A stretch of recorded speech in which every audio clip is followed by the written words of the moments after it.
Olá, eu sou Ana Carolina e eu tô aqui para dar a oficina Cinema na Palma da Mão, produção audiovisual independente com celular. Eu criei essa oficina para vocês colocarem as ideias nas telas. Eu formei em comunicação social pela UFMT e lá eu aprendi a trabalhar com coletivo, produzindo vídeos experimentais, curtas-metragens, documentários. Então eu vou compartilhar hoje nessa oficina com vocês alguns detalhes para facilitar o caminho do processo criativo, ampliando a sensibilidade do nosso olhar, para que a gente possa ter mais um olhar mais subjetivo e com a nossa identidade para os conteúdos audiovisuais. Isso vai facilitar a tomada de decisão na hora de a gente agir e colocar as nossas ideias em prática. Então, a gente vai produzir com qualidade e o resultado dessa experiência criativa vai ser difundido em plataformas e também em festivais que eu vou apresentar para vocês, que são festivais mais focados, né, nessa questão da produção com o celular.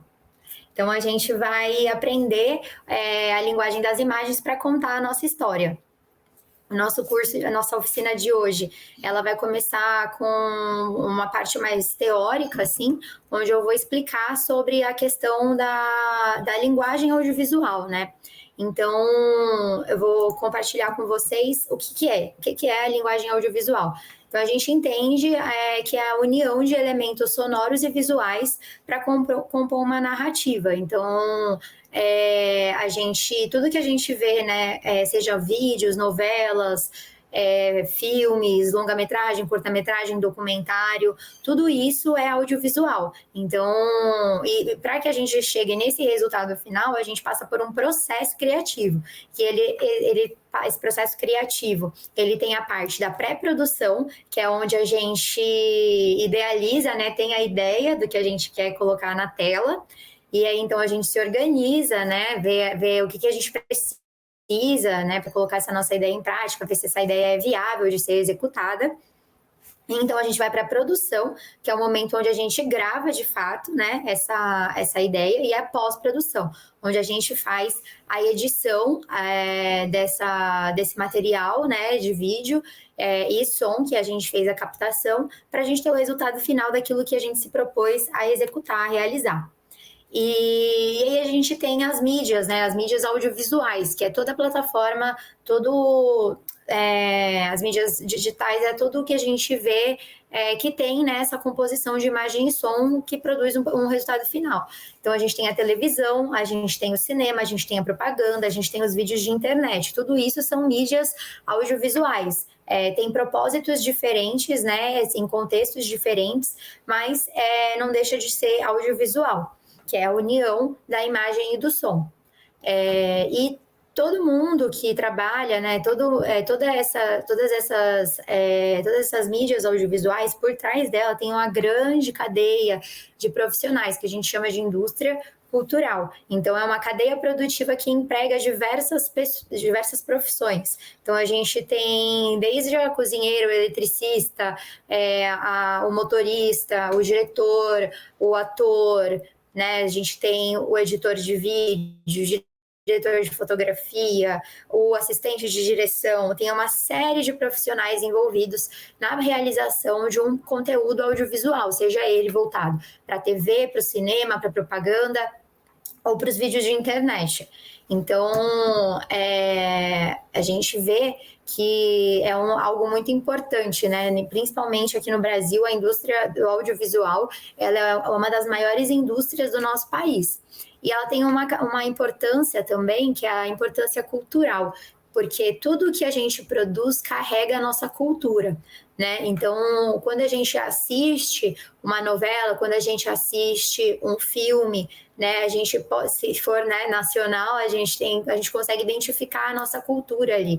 Existem características estéticas. A gente tem, né, uma grande... Hoje em dia a gente tem se acostumado desde a infância, desde outras gerações, com filmes norte-americanos, né, por conta da indústria de Hollywood, que é uma das primeiras indústrias cinematográficas que produz em escala industrial e exporta seus filmes. Então, todo mundo, quem nunca assistiu na tela quente, né, ou na sessão da tarde, um filme norte-americano, uma comédia romântica, o cinema norte-americano é muito difundido. E ele carrega as características estéticas norte-americanas. Então, a nossa intenção aqui na oficina também é que a gente consiga encontrar as nossas características estéticas brasileiras, né? Para que a gente possa contar a nossa história com as nossas características estéticas, certo? E aí, o que se produz, né? A gente produz filme de longa-metragem, documentário, curta-metragem, animação, telenovela, clipes, né? Clipes musicais, videoarte, vídeo para internet, tudo isso é possível de se produzir com a linguagem audiovisual, que a gente vai aprender um pouco mais aqui. Porque o nosso objetivo é ir da ideia à tela. Então, utilizar a linguagem audiovisual para produzir de forma independente com o celular, de uma forma mais acessível, mas sem deixar de lado todas as técnicas que envolvem, né, um material final com qualidade. Então, primeiro a gente vai aprender o que é a estrutura da linguagem audiovisual. Então, eu vou colocar aqui no slide para vocês verem que a gente tem a estrutura, né? O que é a estrutura da linguagem audiovisual? A gente tem a unidade fílmica, que a gente tem os frames, que é a unidade da imagem. Então, quando a gente assiste um filme, se a gente dá pausa no minuto 2,05 segundos, a gente vai ter um frame, a gente vai ver um frame. Se a gente passar para o lado, né, a gente já vai ver no minuto 2,06, já vai ser outro quadro. Então, a gente tem a unidade da imagem, é o quadro, também chamado em inglês, né, frame, que é a unidade. Se a gente reduzir o filme ao máximo, a gente reduz ao frame. E aí a gente tem o plano, que é tudo entre um corte e outro. Então, um conjunto de frames, né, entre um corte e outro, a gente chama de planos. E aí, então, a gente tem a cena, que é um conjunto de planos, e a gente entende que a cena ela é marcada pela mudança de tempo e espaço. O que seria isso? É quando a gente tem uma cena de dia, e aí ela continua à noite, tem uma ruptura de tempo. Ou então a pessoa está na sala e ela vai para o quarto. Então a gente identifica uma mudança de espaço. Então, o que caracteriza a mudança de cena é justamente essa questão do tempo e do espaço. E aí a gente tem uma sequência, que é um conjunto de cenas. Então, e a sequência, normalmente, ela é utilizada para que a gente conte uma ação. Então, a gente vai ter a sequência da ida ao aeroporto, por exemplo. Então, a pessoa, ela chama o Uber, ela entra no Uber e chega no aeroporto, é uma sequência, mas que tem mais de uma cena. Tem a cena dela em casa pedindo o Uber, tem a cena dela dentro do Uber e tem a cena dela chegando no aeroporto. Então, existem mais de uma cena, porque tem a ruptura de espaço, mas é uma sequência que conta essa ação. Então, a sequência, normalmente, ela é feita para contar uma ação. E aí, a gente tem o filme, que é um conjunto de sequências, né? Então, a gente tem o frame, que forma planos, que formam cenas, que formam sequências e que formam o filme. E aí, a gente tem, né, para a gente entender melhor, aqui nós temos essa imagem, né, que é de um experimento realizado por Edward Muybridge em 1878. Então, o que foi feito? Né? Foram colocados 24 câmeras com cilindros de manivela, foram colocadas 24 câmeras e ocorreu a ação, né, do homem cavalgando. Essas câmeras todas fotografaram, né, segundo a segundo. Então, foram feitos vários frames, como vocês podem ver, né? Aqui, vários frames foram feitos desse movimento do cavalo. E foi captado por 24 câmeras nesse experimento. Cada uma dessas imagens que foram feitas foram colocadas num cilindro, a manivela, então foi movendo, né? Tipo, fazia o movimento da manivela e a imagem ia passando. Então, observou-se que era possível que, colocando um frame atrás do outro, observou-se que era possível criar a ilusão de movimento. Então, assim nasce essa ideia da imagem em movimento, né? A gente teve em 1878, foi feito esse experimento, né, movimentando de 5 a 10 quadros por segundo. Daí em diante, né, a gente teve a evolução do que a gente hoje vê como é a câmera, né, e os equipamentos que são utilizados para captação de imagem em movimentos, todos vêm desse fundamento, né, dessa compreensão de que um frame atrás do outro cria-se a ilusão de um movimento. E aí a gente tem, né, nessa estrutura da imagem, a gente tem o frame, a gente tem os planos. Os planos, aqui tem essa imagem, né, ilustrativa para a gente perceber. A gente tem o plano detalhe, que é quando a gente... os nomes, eles são, assim, bem dedutivos mesmo. Então, a gente tem o plano detalhe, a gente tem o primeiríssimo primeiro plano, a gente tem o primeiro plano, plano médio curto, o plano médio longo, plano americano, plano inteiro, plano geral e o grande plano geral. Os planos, eles têm uma função estética, né? Eles têm uma função narrativa quando a gente vai produzir o nosso filme. Então, é muito importante a gente prestar atenção nesses planos. E aí, qual que é a função deles? Os planos, detalhes, os planos mais fechados, né?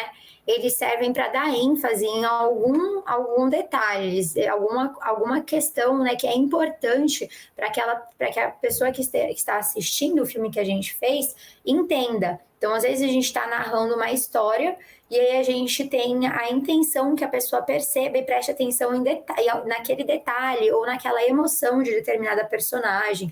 Então, a gente recorre ao recurso do plano detalhe, do primeiro plano, né, do plano médio, até do plano médio, né? Os outros planos, que são esses, né, já mais abertos, a finalidade deles, normalmente, é de localizar aquela personagem, né? Onde ela está. Ela está no parque, ela está no museu, onde que ela está? Então, normalmente, esses planos, eles servem mais como a finalidade de mostrar onde essa pessoa está, ou de causar uma sensação, né? Às vezes a gente tem, que nem o grande plano geral, você deixa o objeto, seja a pessoa ou o que quer que seja o seu objeto, minúsculo dentro do espaço. Isso também causa uma sensação. Então, a gente entender que a escolha dos planos, ela é fundamental na hora da construção narrativa audiovisual, né? Então, é através da escolha dos planos que a gente vai construir a nossa cena. E aí a gente vai criar uma emoção dentro dessa cena. Então, quantas vezes, acho que um exemplo melhor desse tipo de utilização dos planos é o close, né? Quando vão contar algum segredo ou algum mistério é revelado, e aí então vem o close, né? No rosto da personagem principal ou de quem descobriu, né, o segredo. Então, a função emocional, né, da escolha dos planos é muito importante. Isso daqui vocês vão utilizar mais adiante quando a gente for para a parte de construir o nosso roteiro. Então, prestem bem atenção nas opções que nós temos na hora de escolher, né, os planos que a gente vai utilizar, que a gente vai escolher para narrar a nossa cena e narrar o nosso filme curto. Então, aqui agora a gente vai assistir a um trecho do filme Que Horas Ela Volta. Essa é uma cena que foi excluída, mas que eu acho que ela é muito interessante para a gente observar como que o diretor, né, e a equipe escolheu os planos para contar esse trecho dessa história aqui.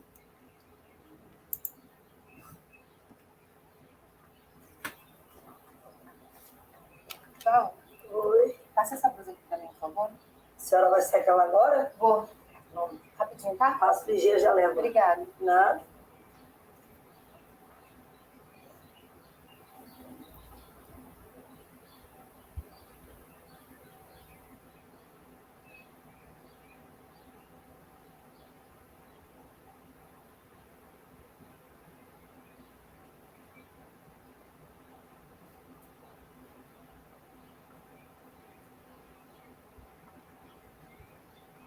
Pronto. Oi. Diga. O que foi? Eita. Peça R$100 a Pamela. Peça a Pamela para lhe dar o dinheiro. Diga ela que eu dou a mãe dela depois aqui. Qual o problema? Não, filho. Não, diga ela que eu dou a mãe dela depois. Gente, é descer, vai ficar sem água. É descer, chamar um encanador. Dizer ele para subir. Jéssica, tá ouvindo o que eu tô falando, Jéssica? Jéssica. Se quiser, pode botar o encanador no telefone que eu falo para ele o que é. Já digo o ano que eu vou. Pronto, no fim de semana eu pago o homem. Jéssica, não é possível que tu não é capaz de descer essa escada e achar um encanador. E eu sei quem é o encanador, gente. Vai lá no bar, na birosca. Tá bom, Jéssica. Se eu não conseguir, liga. Tá, chega. Tá, é. Mas, pelo amor de Deus. Ave Maria. Misericórdia divina. Misericórdia divina. Tá pronta, Val? Ai, não tá. acredito, Val. Isso nunca me aconteceu na minha vida. Blusa.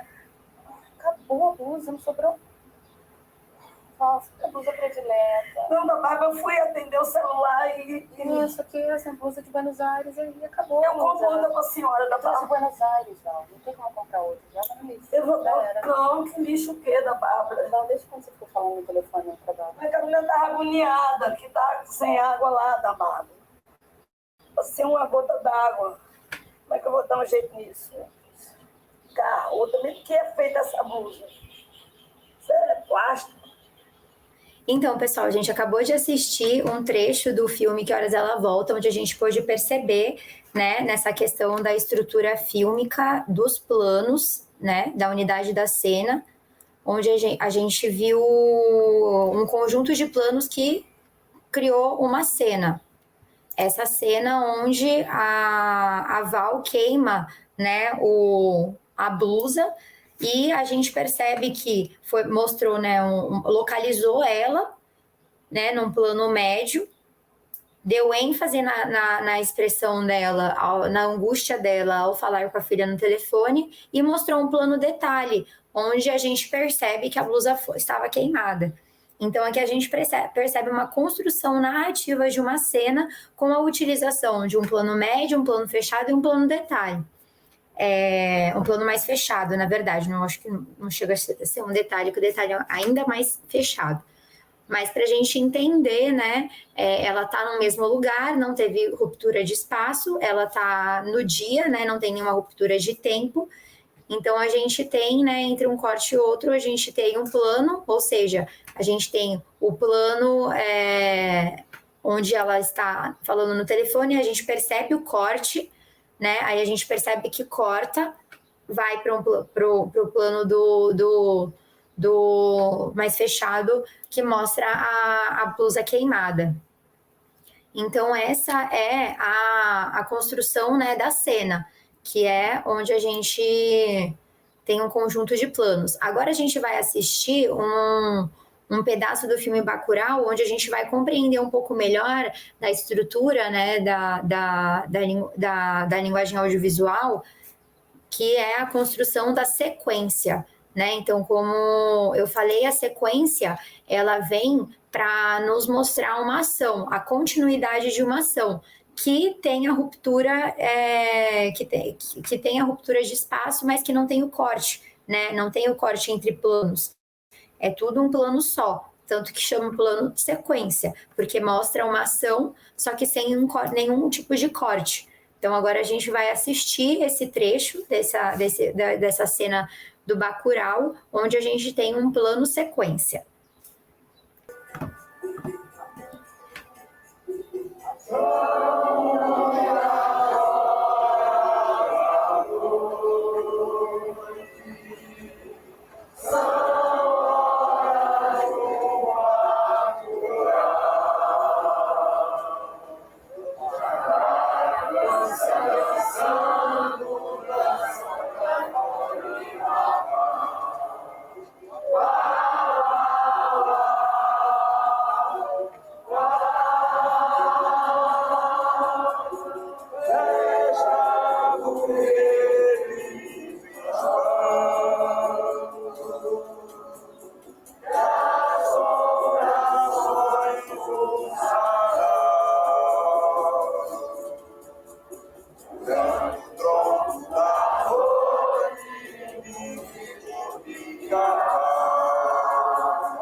Hoje eu vi 2 mortos.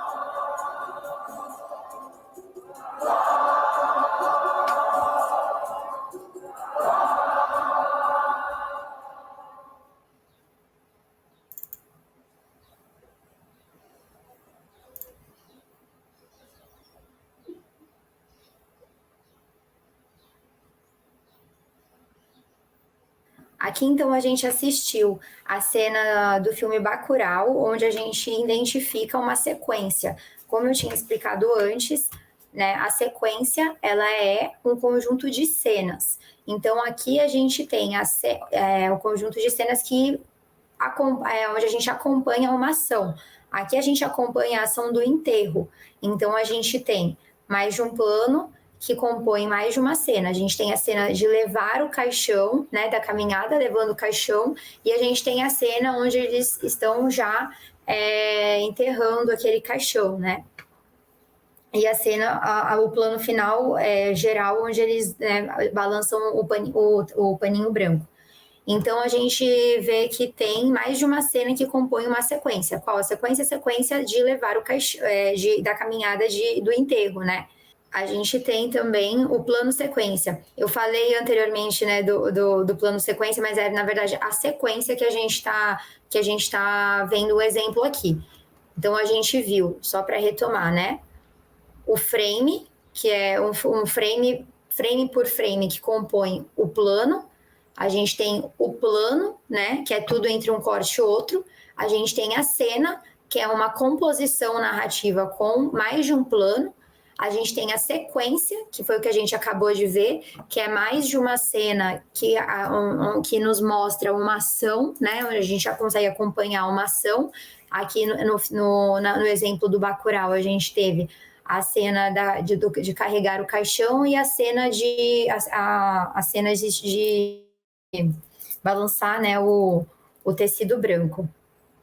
E agora a gente vai assistir um vídeo que ele é um vídeo de um plano sequência.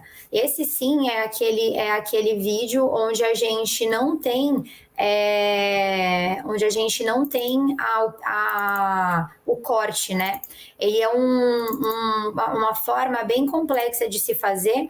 Então eu vou compartilhar aqui com vocês. O que a gente vai ver agora é um vídeo onde mostra de um lado o que foi gravado e do outro lado a gente vai ver como foi gravado, né? E isso é muito interessante para a gente observar a complexidade que é fazer um plano sequência, caso a gente ouse, né, com o celular e com a ajuda de colegas, fazer algo do tipo.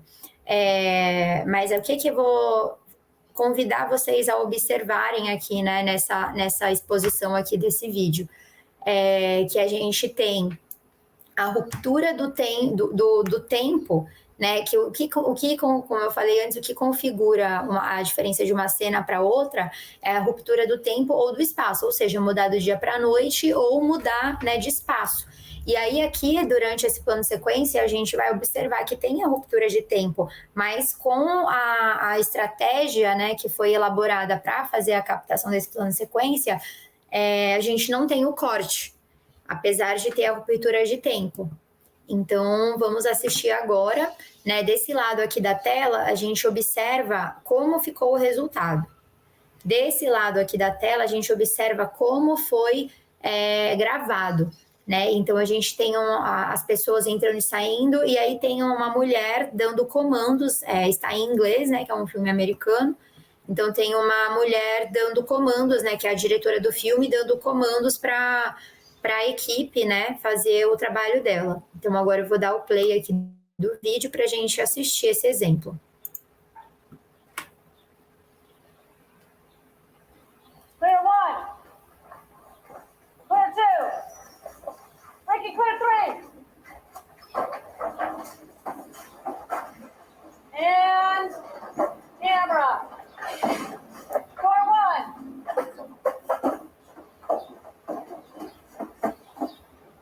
Yes, yes.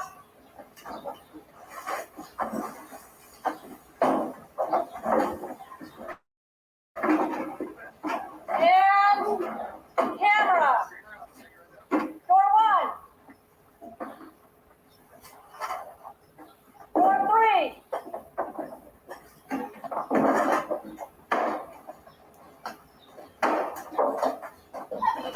Go. TV. Door one, birthday. That's it. And Ricky.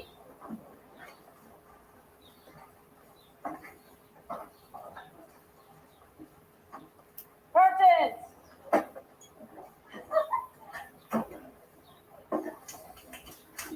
Ricky.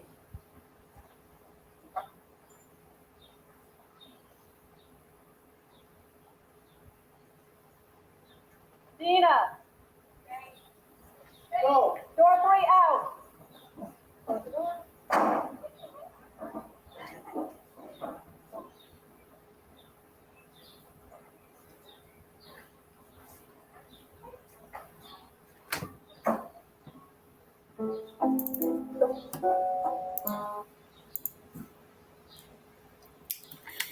Então, aqui a gente, encerra essa parte de compreender a estrutura fílmica, né? Então, a gente apresentei para vocês o que compõe, né, a estrutura da linguagem audiovisual. Agora, o próximo passo nosso vai ser compreender os elementos narrativos.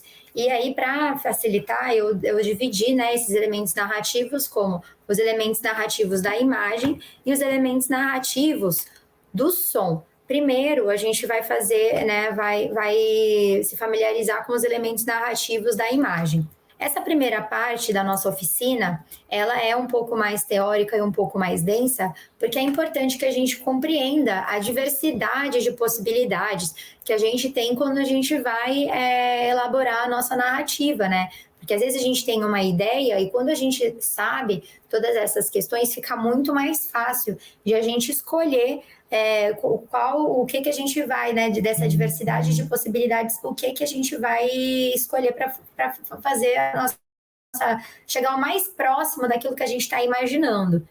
Então, nos elementos narrativos da imagem, a gente vai ter o tempo, né? Então, o que é o elemento narrativo? Ele é tudo aquilo que me proporciona contar, né, significar a imagem de alguma forma.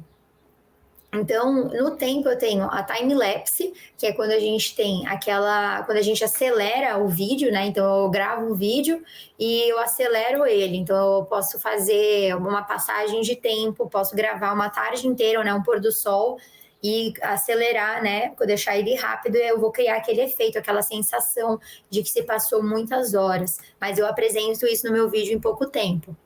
Eu tenho o tempo cronológico, que é o tempo normal mesmo, né? E eu tenho câmera lenta, que eu acho que o maior exemplo é a cena do Matrix, né? Do câmera lenta. Então, esses são elementos narrativos do tempo que possibilitam, né, diversas formas de narrativa. E aí eu tenho 5 possibilidades de mostrar como o tempo passa. Então, eu vou ter a ligação temporal rigorosamente contínua.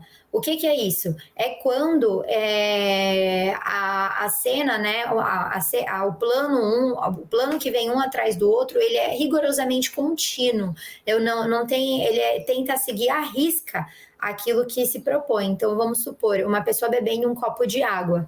Eu vou mostrar com mais de um plano uma continuidade perfeita da pessoa pegar o copo, levar o copo até a boca, beber e colocar o copo de volta. Eu não vou ter nenhum tipo de descontinuidade. Eu vou mostrar certinho, plano após plano, a continuidade dessa ação. E aí eu tenho uma descontinuidade temporal chamada de elipse mensurável, que é o quê? É quando, por exemplo, voltando no exemplo inicial, né, uma pessoa que vai chamar o Uber e vai para o aeroporto. Então eu tenho o plano dela chamando o Uber, e aí eu tenho o plano dela chegando já no aeroporto. O que isso quer dizer? Que eu não mostrei na minha narrativa o caminho até lá. Isso chama elipse. Quando eu deixo entre um plano e outro, que o público preencha essa lacuna com a imaginação. Então, isso se chama elipse. É quando eu não mostro certinho a continuidade da ação. Eu deixo para o público fazer esse preenchimento. E é possível que se faça, né? Porque é algo que é dedutivo. Então, essa é a descontinuidade temporal mensurável, ou seja, por que é mensurável? Porque eu imagino, se passou, quando a pessoa aparece pedindo Uber, aparece entrando no carro, e aí aparece ela já chegando no aeroporto, eu mensurei que passou o tempo apenas de um trajeto, né, de um ponto a outro. Eu consigo mensurar, através da minha imaginação, quanto tempo se passou. Aí eu tenho corte radicalmente descontínuo, imensurável. É quando, por exemplo, aparece uma jovem, né? Uma jovem e sua amiga, e aí depois corta, o próximo plano já é duas idosas. É imensurável, a gente não sabe quanto tempo se passou. Né? Passou-se, a gente não tem como mensurar. Então, essa é uma possibilidade também de mostrar como o tempo passa. É um corte radical. E aí eu tenho recuo no tempo. O recuo no tempo, ele pode ser um recuo curto, que aí é quando a gente define no tempo, por exemplo. A pessoa, ela chega em casa, ela olha para a geladeira, abre a geladeira, e aí ela corta, ela vai lembrar da geladeira cheia. Então, a gente imagina que ela está recuando no tempo, não tão longe assim. A geladeira está um pouco mais vazia, ela lembra da geladeira cheia, então quer dizer que foi poucos dias atrás. Então, o recuo no tempo que é mensurável, ele é definido. Eu consigo entender mais ou menos, quando eu mostro para o meu público na narrativa quanto tempo mais ou menos se passou. Ou então, tem vários exemplos, né, que dá para a gente imaginar, assim, de narrativa, mas a característica é justamente ser definido, né, ser um recuo que ele não é algo que eu não sei como mensurar. E aí a gente tem um recuo imensurável, que a gente chama também de flashback, que é também, por exemplo, quando a gente tem um adulto e aí ele tem mostra uma criança. Então, a gente também não consegue mensurar quanto tempo se passou, é imensurável. Ou então, a gente tem um idoso, né, com uma lembrança do passado, né, de jovem, de criança, onde a gente não consegue mensurar quanto tempo ele recuou, né, na narrativa para contar essa história. Então, essas são 5 possibilidades, né, de mostrar como o tempo passa. Quando a gente tem uma continuidade rigorosa, quando a gente elimina, né, a gente decide que algumas coisas não precisam ser mostradas e que é possível, né, mensurar esse tempo, criando uma elipse na nossa narrativa, que é quando a gente deixa para o público imaginar, né? O corte radicalmente descontínuo, onde a gente não consegue mensurar, né, quanto tempo se passou entre um plano e outro. O recuo definido no tempo, quando a gente volta no tempo, mas não é tão distante assim, dá para imaginar o quanto tempo se voltou quanto tempo se voltou no passado. E o recuo imensurável, que é quando é o flashback, que você não consegue mensurar quantos anos se passaram. Então, essas são as possibilidades de tempo. E aí a gente tem o espaço, né? A gente tem o espaço cinematográfico, que é aquilo que vejo, ouço e imagino, né? Então, quando a gente está assistindo um vídeo, quando a gente está assistindo a um filme, tudo que acontece dentro do quadrado da tela, né, é aquilo que é o espaço cinematográfico. E aí eu tenho também o campo e campo, são os dois lados da cena. Então, é aquele momento onde tem duas pessoas dialogando e a gente mostra uma e depois a outra num plano frontal, né, de frente, só que eu consigo entender que uma está de frente para a outra. Então, eu consigo criar uma dimensão espacial de que uma está de frente para a outra. Isso é o campo e contracampo. E aí eu tenho fora ou extracampo, que é o espaço que nós não vemos, mas imaginamos.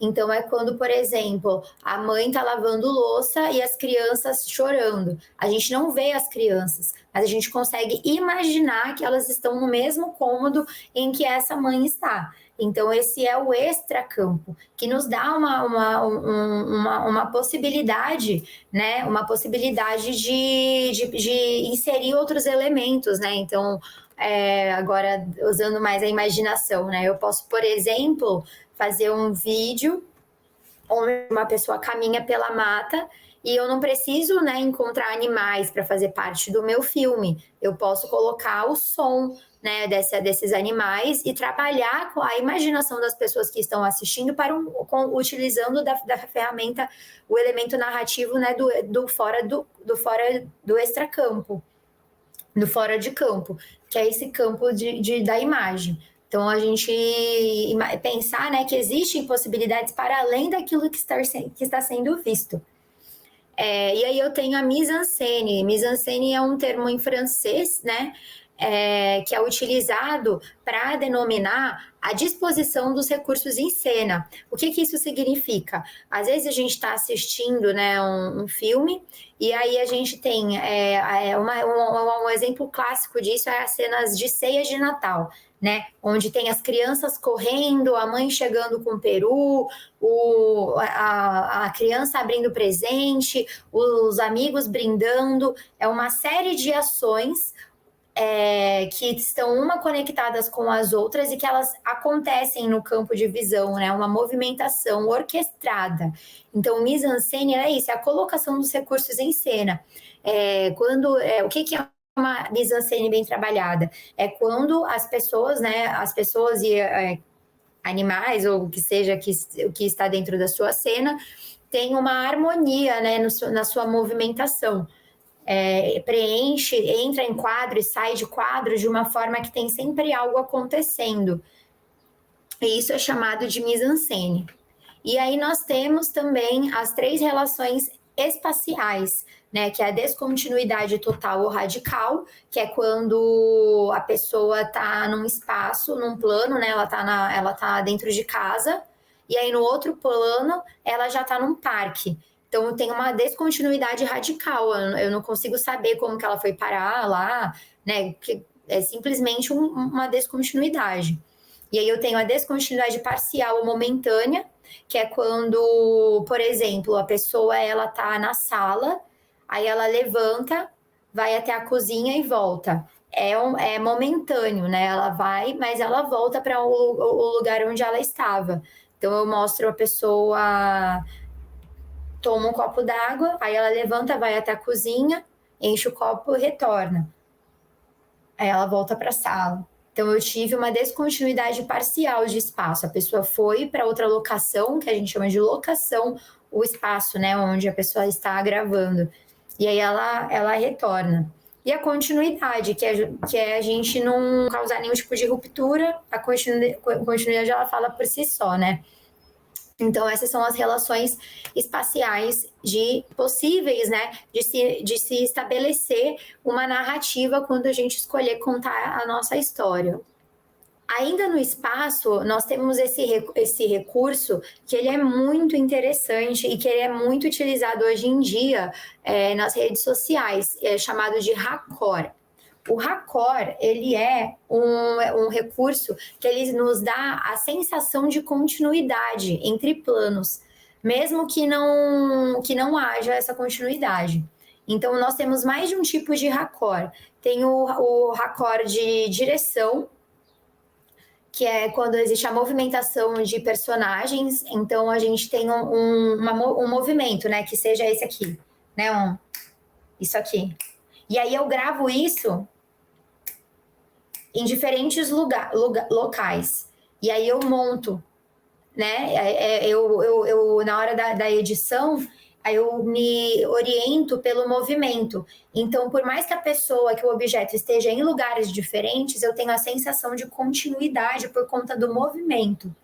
Eu tenho o raccord de eixo, que é a movimentação da câmera, ou seja, eu tenho uma imagem, né, onde eu faço um movimento da esquerda para a direita. Tenho mais de uma imagem com esse movimento da esquerda para a direita.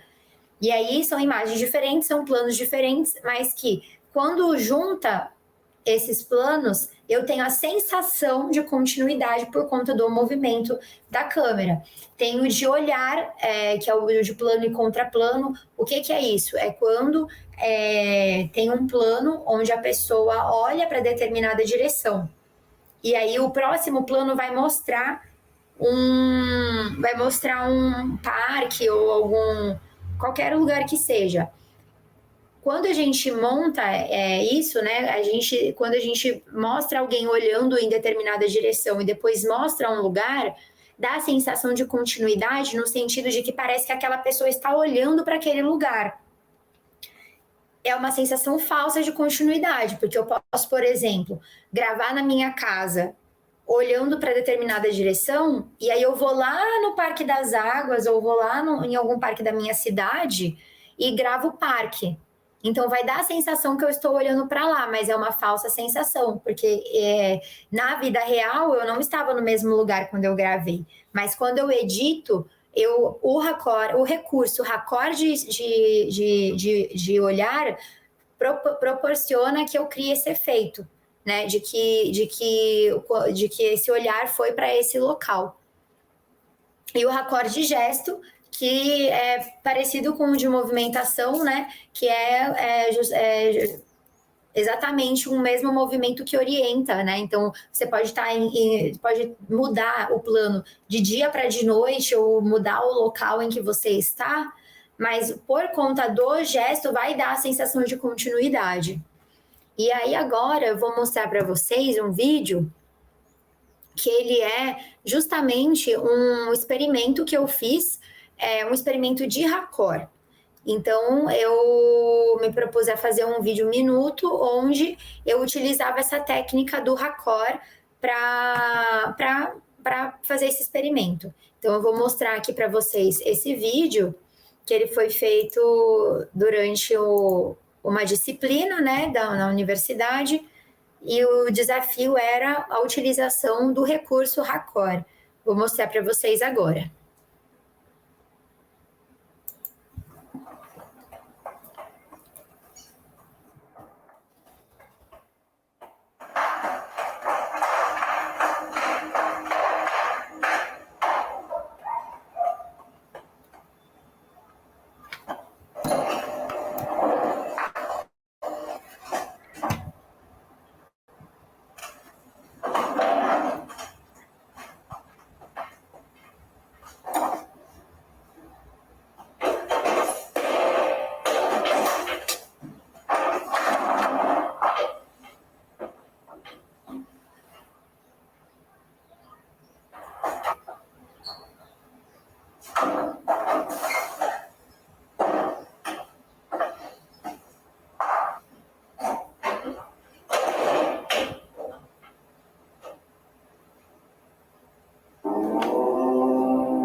Então, vocês podem perceber que nesse vídeo, em específico, onde que nós vemos o raccord? Eu utilizei muito o raccord de movimentação, de eixo e de olhar, né? Então, o de movimentação, ele está na movimentação da porta. Então, eu gravei de dia e de noite. A ideia desse filme é 2 em 1. Então, é 2 pessoas no mesmo espaço, em tempos diferentes, que se percebem. Essa era a proposta do filme. E o raccord foi o recurso que me proporcionou criar esse efeito, onde uma pessoa percebe a outra no mesmo espaço. Então, ela olha para determinado lugar e aí a pessoa do dia entra. Então, é como se uma estivesse percebendo a outra, né? Uma fecha a porta de dia e a porta continua fechando à noite. Então, o raccord de movimento que proporcionou esse efeito visual desse vídeo. que nós acabamos de assistir agora. E aí, ainda a gente, nos elementos narrativos da imagem, a gente vai ter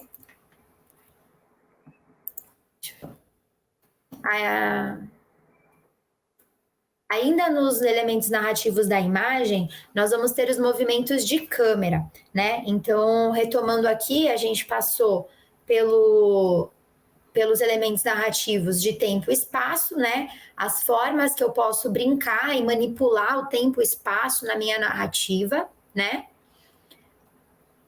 O raccord, que é esse recurso de continuidade que me permite criar sensações, né? E ser bem criativa na minha proposição narrativa. Aí só um adendo aqui, o raccord vocês vão... quando a gente vê esses vídeos no Instagram, no Reels, né, que tá bem famoso hoje em dia, onde a pessoa estala o dedo e muda de roupa, né? Isso é um raccord de gesto. Então, onde a pessoa está caminhando, né, de perfil e vai mudando o lugar onde ela está. Isso é raccord também, raccord de movimento. Então, o recurso raccord, nosso amigo na hora de utilizar a criatividade. Mostrei um exemplo e agora nós chegamos aqui no movimento de câmera, que são também elementos narrativos, né? Então, a gente tem o tilt, o pan, dolly in, dolly out, zoom in, zoom out e zenital.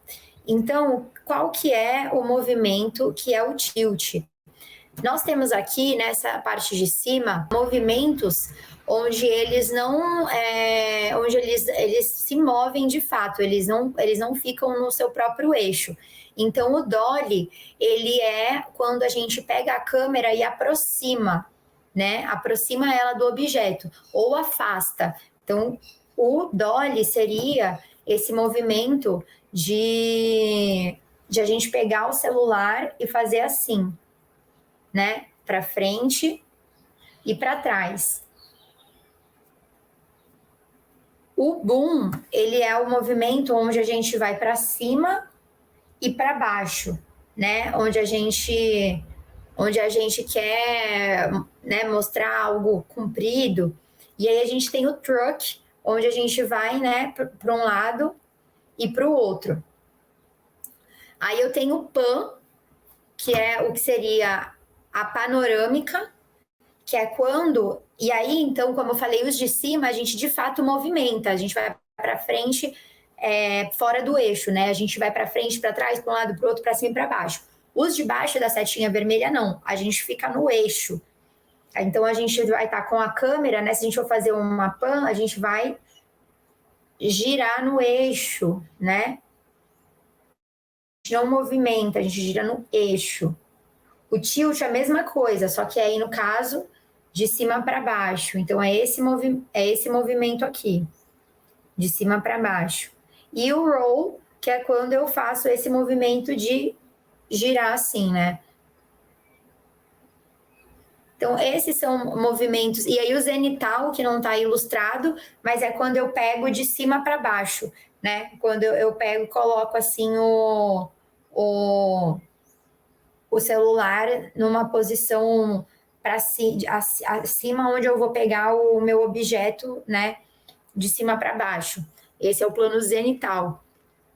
Então, é interessante a gente saber os nomes desses movimentos de câmera. E como a gente está vendo aqui, a maioria deles é em inglês. Eu, durante as oficinas, sempre oriento ou sugiro, né, que a gente renomeie, né, que a gente utilize palavras em português que vão nos ajudar a ter um vocabulário, né, que não seja em inglês para esses movimentos de câmera. E aí a gente pode, quando for fazer as nossas... organizar, né, os nossos planos de filmagem, utilizar esse vocabulário que a gente desenvolveu, né, para nomear esses movimentos de câmera. Mas então o que a gente viu aqui são movimentos que são os movimentos que são no eixo, né, com a câmera parada, girando apenas no seu próprio eixo, para cima, para baixo, para um lado, para o outro. E os movimentos que são, que eles de fato, né, a gente tem um deslocamento da câmera de um ponto até o outro, para criar determinados efeitos. Né? Então, quando alguém está caminhando, né, de um lugar para outro, eu posso usar o truck, né? Eu quero pegar a pessoa caminhando, então eu vou assim, né? Uso o truck. E aí cada um deles vai servir para determinado momento, né? E aí a gente vai escolher qual deles é mais interessante para mostrar aquilo que a gente quer na nossa história. Ainda nos elementos narrativos da imagem, agora a gente vai vir para alguns componentes que é importante a gente prestar atenção. Aqui nós temos, né, uma imagem com a grade que a gente chama essas linhas, né, horizontais e verticais, que nos proporcionam quadrantes, né, dentro da imagem. E esses quadrantes, eles nos ajudam a visualizar como é a proporção em que a gente está enquadrando, né, o enquadramento da nossa imagem. Aqui a gente pode observar, tem até o espiral, né, da perfeição áurea aí para a gente ver. A gente tem um preenchimento, né, nos 3 primeiros quadrantes e que vai para um horizonte, né, no lado esquerdo, e a gente tem uma imagem agradável, né, bem enquadrada.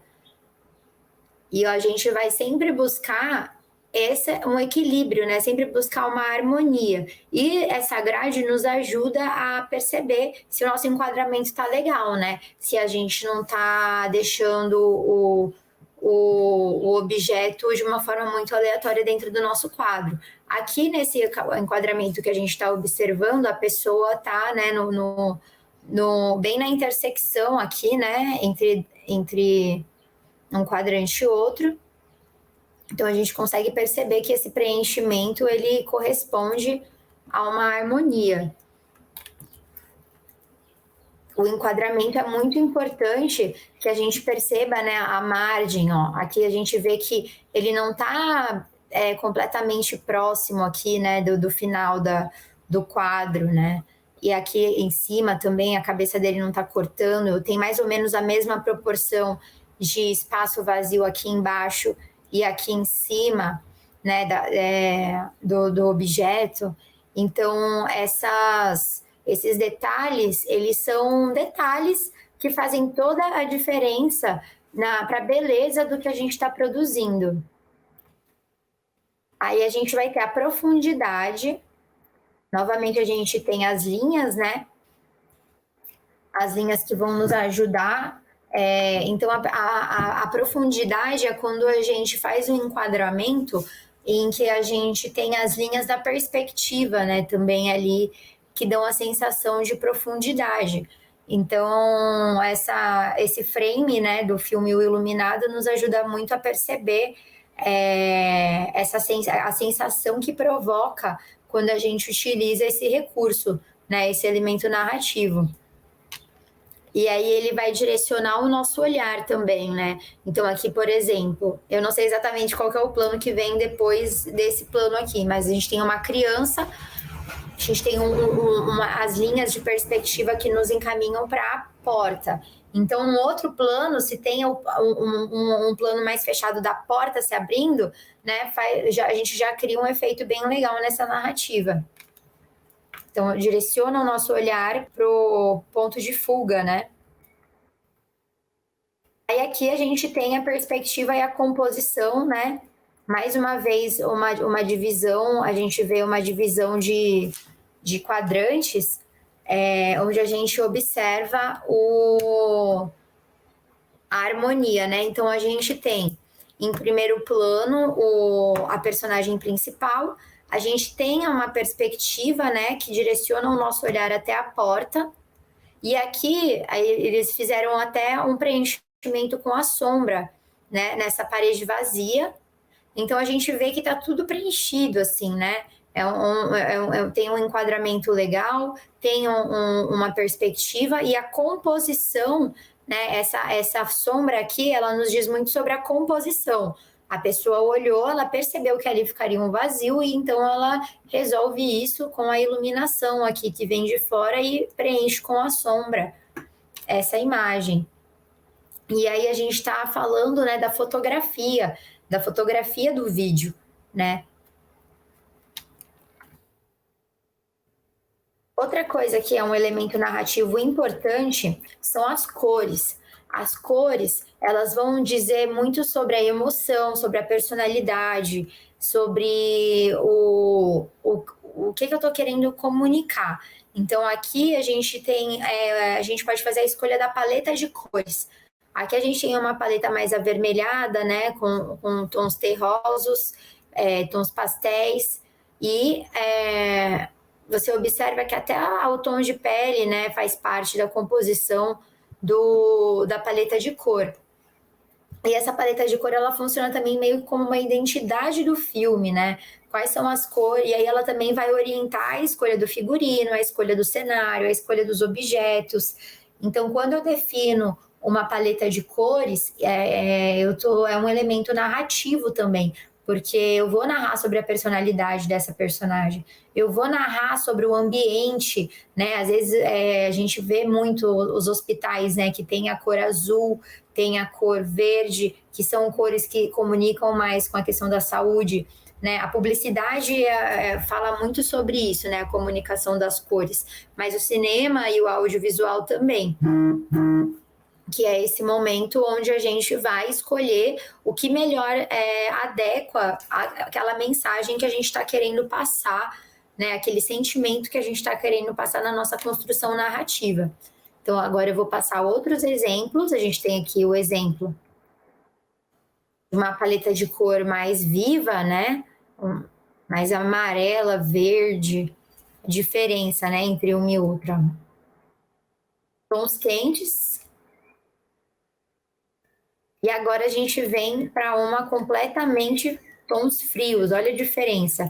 Já uma proposta de uma tragédia, né? Uma cena de tragédia, onde a gente tem tons frios, né? Mais o azul aí predominando. E a gente percebe que esse azul, né? Ele não tá só na roupa da personagem, mas a gente percebe também que, ó, a parede é branca, mas ela tá com um tom azulado. Então a gente sabe que houve uma edição nessa imagem, né? Fizeram uma edição de cor para que ficasse mais azulado. E isso a gente vai ver mais adiante. Aqui nós temos já tons mais saturados, mais vibrantes, né? Contraste, a parede rosa, a blusa verde. Então, a paleta de cores, ela também é um elemento narrativo muito importante, né, na hora de a gente definir o que a gente quer, o que é mais adequado para a nossa história, né, porque a gente quer contar. Beleza, então a gente passou pelos elementos narrativos das imagens. Agora a gente vai entrar nos elementos narrativos do som, né? A gente tem uma palavra que é a diegese. Diegese significa universo. Então é o universo do filme, né? Assim como a gente tem o campo cinematográfico, que é tudo aquilo que a gente vê, a gente tem também a ideia de diegese, quando a gente vai compreender aquilo que é o som, né, dentro do filme. Então, aqui a gente tem a descrição, né? Som diegético, que correspondem ao presente da cena, onde a fonte é localizável, o que não necessariamente significa que ela precisa ser visível no enquadramento. Então, o que isso significa? Significa que eu sei qual que é a fonte desse som. É quando, por exemplo, a gente começa, uma pessoa pega carona e tem uma pessoa na beira da estrada e uma música tocando. Aí ela para o carro, ela entra e aí a gente identifica que esse som vem do rádio do carro. Então, a gente identifica a fonte, de onde vem esse som. Isso quer dizer um som diegético, porque a gente entende que ele está dentro do universo do universo daquela personagem, daquele filme. A fonte é localizável. E aí a gente tem o som não diegético. Aqui na descrição a gente entende como, também chamado de extradiegético, são os sons que se encontram fora do presente da cena. Sua fonte de origem não é física ou localizável. E aí a gente tem a voz de Deus, trilha sonora e voice-over. Então, esses recursos, né, a voz de Deus